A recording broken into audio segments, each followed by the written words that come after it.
जिए जा जिए जा RCM के संग जिए जा जिए जा।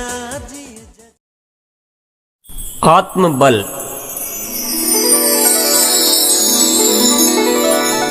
हर आत्मा में अक्षुण्ण बल है।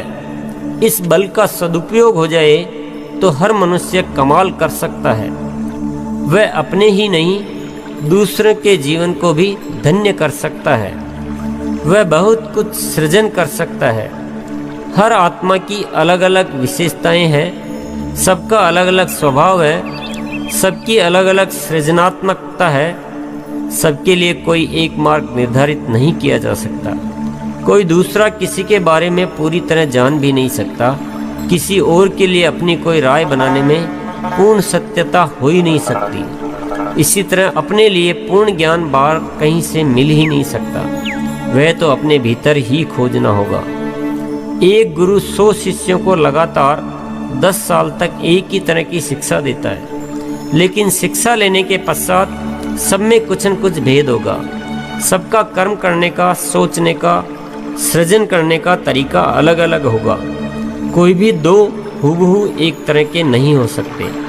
बाहर से कितना भी ज्ञान ले लो, लेकिन साथ में आत्मशक्ति का ज्ञान भी करना होगा। वहाँ दूसरों पर निर्भर मत रहो। दूसरे वह मार्ग बताएंगे जो आपके अनुकूल नहीं है। आपकी शक्ति किसी और तरफ प्रवाह कर रही है और आप किसी और के कहने से दूसरी तरफ जाने का प्रयास करेंगे तो क्या स्थिति होगी आप समझ सकते हैं। लेकिन हमें दूसरों पर भरोसा ज़्यादा और अपने आप पर भरोसा कम है। बात ये नहीं है कि दूसरे जो बात कर रहे हैं वह गलत है।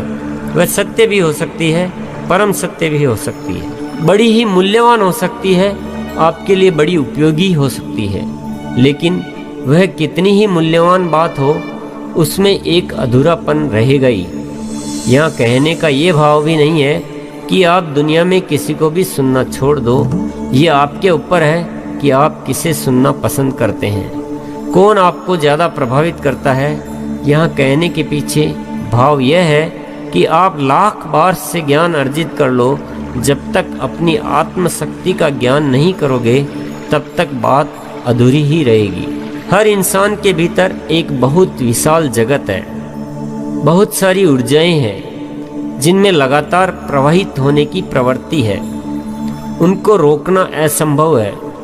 यदि आप उनको सही मार्ग नहीं दे पाए तो वे या तो कुंठित होकर आपको मानसिक रुग्णावस्था में डाल देगी या विध्वंसात्मक बन जाएंगी। ऊर्जा हमेशा सृजन करना चाहती है, पर जब सृजन का अवसर नहीं मिलता है तो वह विध्वंस की ओर बहने लगती है। कई ऐसे मनुष्य होते हैं जिनमें ऊर्जा का वेग बड़ा ही प्रबल होता है।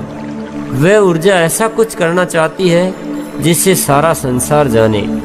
उस ऊर्जा का यदि सही उपयोग हो जाए तो इस संसार के लिए बड़ा ही सुंदर कार्य हो सकता है, और यदि इसका सही उपयोग नहीं हो पाया तो वह इंसान या तो पागल हो सकता है या कोई विनाश कर सकता है। किसमें कितनी ऊर्जा है, वह क्या करना चाहती है, किस प्रकार उसको बेहतर दिशा दी जा सकती है, इसके बारे में जितना दूसरों पर निर्भर रहोगे उतना ही ज़्यादा गुमराह होगे। दूसरा कितना भी अच्छा हो, कितना ही अनुभवी हो, आपके अंतर को वह नहीं पढ़ सकता। ये यात्रा तो स्वयं को ही करनी होगी। दूसरा आपको जगा सकता है, बता नहीं सकता। जिन लोगों ने इस बात को समझ लिया है वे किसी के पिछलग्गू नहीं बनते। वे आत्मशक्ति को स्वयं पहचानते हैं। वे अपनी आत्मा की आवाज़ को बड़े ध्यान से सुनते हैं। वे दूसरों की बातों में आकर भयग्रस्त नहीं होते हैं। अपनी आत्मा की आवाज़ को दबाते नहीं हैं। स्वयं पर अपने विश्वास को कमज़ोर नहीं करते हैं। वे आंखें बंद करके नकल नहीं करते, बल्कि अपना कुछ अलग करने का जज्बा रखते हैं। इसीलिए ये देखने में आता है कि सृजन करने वालों का सबका अपना अपना तरीका होता है। मानव जीवन पूर्णता लिए हुए है। ये बहुत मूल्यवान उपलब्धि है। ये परमात्मा की एक बहुत विलक्षण और पवित्र कृति है। ये आनंद का सागर है। इससे बेहतर इस ब्रह्मांड में कुछ भी नहीं, लेकिन पता नहीं क्यों दृष्टि को दूषित किया जा रहा है। हमें बार बार ये समझाया जा रहा है कि हम नीच, पापी और निर्बल हैं। हमें मांगना सिखा सिखा कर भिखारी बना दिया गया है। हमारी आत्मशक्ति को भुलाने का पूरा इंतजाम कर दिया गया है। आश्चर्य की बात तो यह है कि जो जितना ज़्यादा तथाकथित धर्म का पालन कर रहा है वह उतना ही ज़्यादा अंदर से कमज़ोर होता जा रहा है। उसको पूरा दिग्भ्रमित कर दिया जाता है और डरा दिया जाता है कि जरा सा भी इस लाइन से बाहर जाओगे तो पाप के भागीदार बन जाओगे। और वह इंसान इस पाप के डर से अपनी सारी शक्तियों को भूलकर लकीर का फकीर बन जाता है। सबके सोचने, समझने और आत्मनिरीक्षण की क्षमता को शिथिल कर दिया गया है। क्या हम रोज रोज अपने आप को पतित कहकर परमात्मा द्वारा दिए गए इस अनमोल जीवन का अपमान नहीं कर रहे हैं? क्या हम अपने आप को पतित कहकर इस जीवन में कुछ श्रेष्ठ कर पाएंगे? क्या हम रोज रोज परमात्मा से कुछ मांगकर जो हमें मौलिक रूप से मिला है उसको भूलते नहीं जा रहे हैं? कुछ सवाल करो अपने आप से और ईमानदारी से उनके जवाब ढूंढो, सारी बात समझ में आ जाएगी। अपने आप को पतित समझना सबसे गिरी हुई बात है। जैसा हम अपने बारे में सोचेंगे वैसे ही हम बनते जाएंगे। हमारे भीतर ये बात बहुत गहरे में बैठ गई है कि हम कमज़ोर हैं, इसीलिए हम सहारा खोजते रहते हैं। हम सोचते हैं कि किसी का सहारा मिल जाए तो शायद मैं अपने जीवन में कुछ कर सकूं।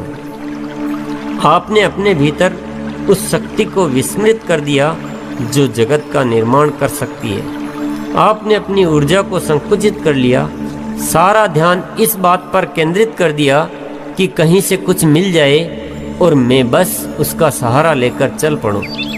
अपनी जिम्मेदारी के दायरे को बहुत कम कर लिया। हम दूसरों की कहानियां बड़े गर्व से पढ़ते हैं पर कहानी बनाने की नहीं सोचते हैं। हम बस इसी इंतजार में बैठे रहते हैं कि कोई महान आएगा तो हमारी ज़िंदगी संवर जाएगी। हम पूरी तरह अपने आप को दूसरों पर निर्भर बना चुके हैं। हम ये मान चुके हैं कि मैं तो कमज़ोर हूँ, मुझ में इतनी सामर्थ्य कहाँ कि मैं अपने आप कुछ निर्णय लेकर, कुछ जिम्मेदारी लेकर कोई कहानी बना सकूं।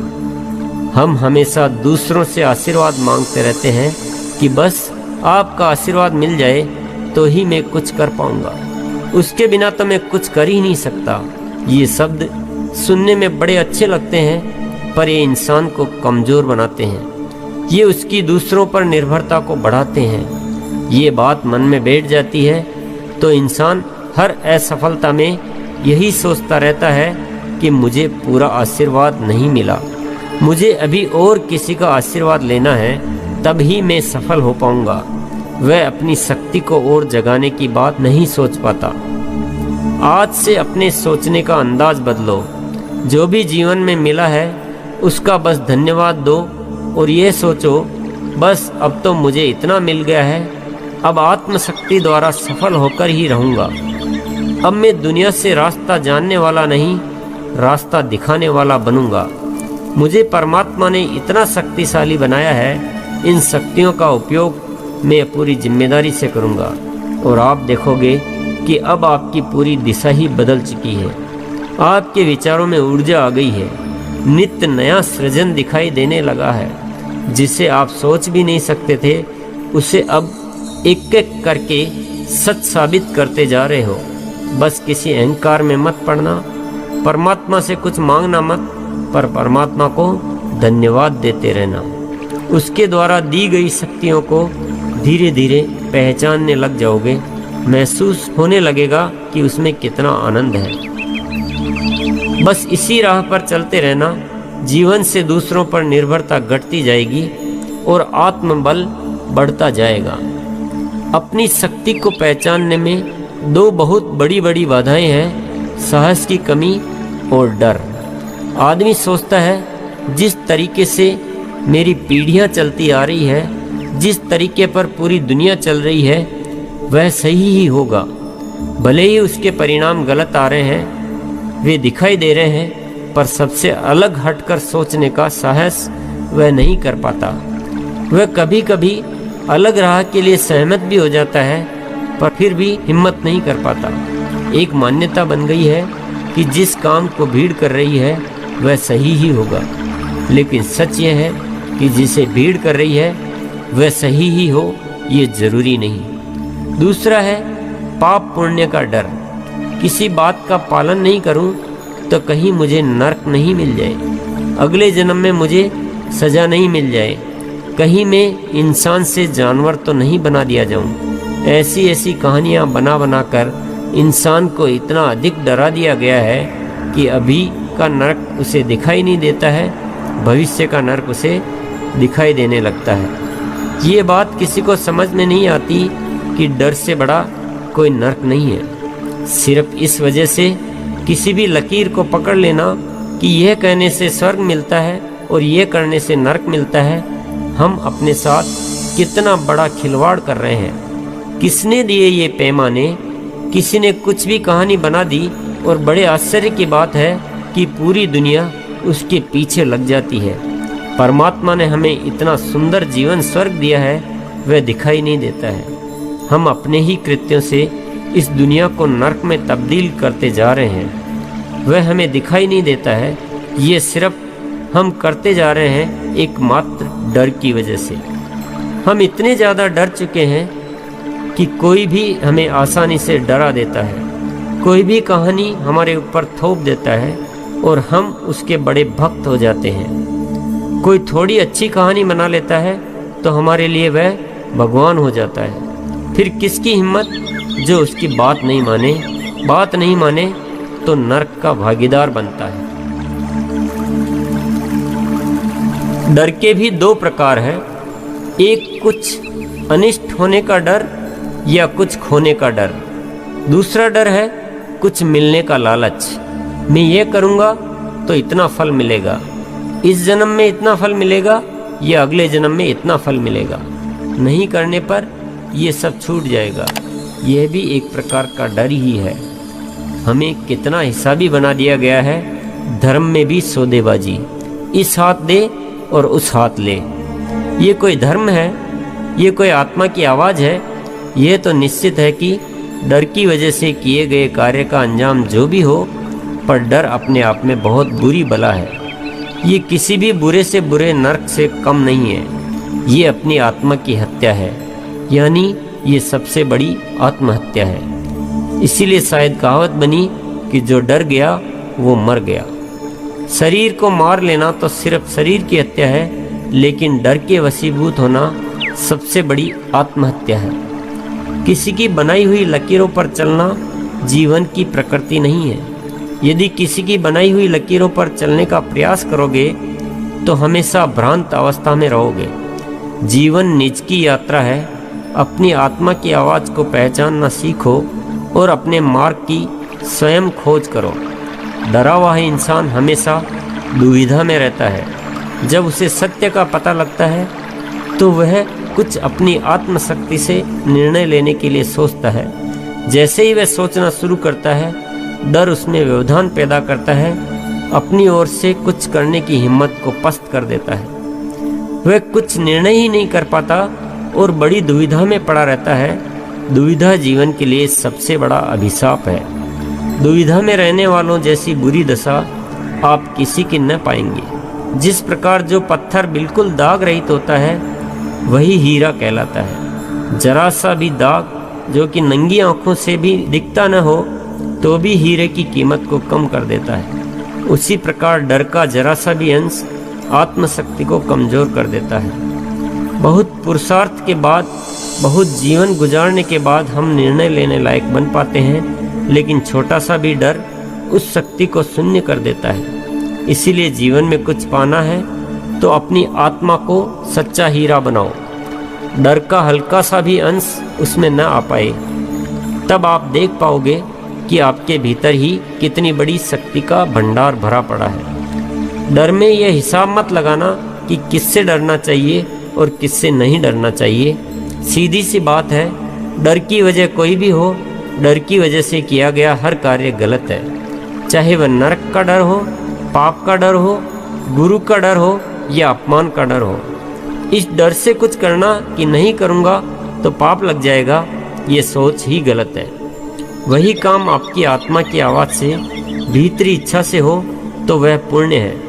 किसी को इसलिए नमस्कार करना कि नहीं करूँगा तो नाराज़ हो जाएगा, क्या इसमें कोई आनंद है? जब कोई सामने आए और भीतर के भाव नमस्कार करने के लिए उमड़ पड़े, आनंद तो उसमें है। एक बार डर के पिंजरे से बाहर तो आकर देखो, फिर अपने कृत्यों का ईमानदारी से निरीक्षण करो, फिर अपने विचारों का निरीक्षण करो, तुरंत सही और गलत का भान हो जाएगा। आत्मशक्ति पूर्ण जागृत हो जाएगी। बस हमारी खोज होनी चाहिए। यदि हमारी खोज ही नहीं है तो स्वतः कुछ भी नहीं हो सकता। यदि विश्वास नहीं होता है तो ये देख लो कि आज तक जिन लोगों को हम अपने जीवन में महापुरुषों के रूप में जानते हैं, क्या उन वैसी हंसती है, वैसी हंसती है, आसियम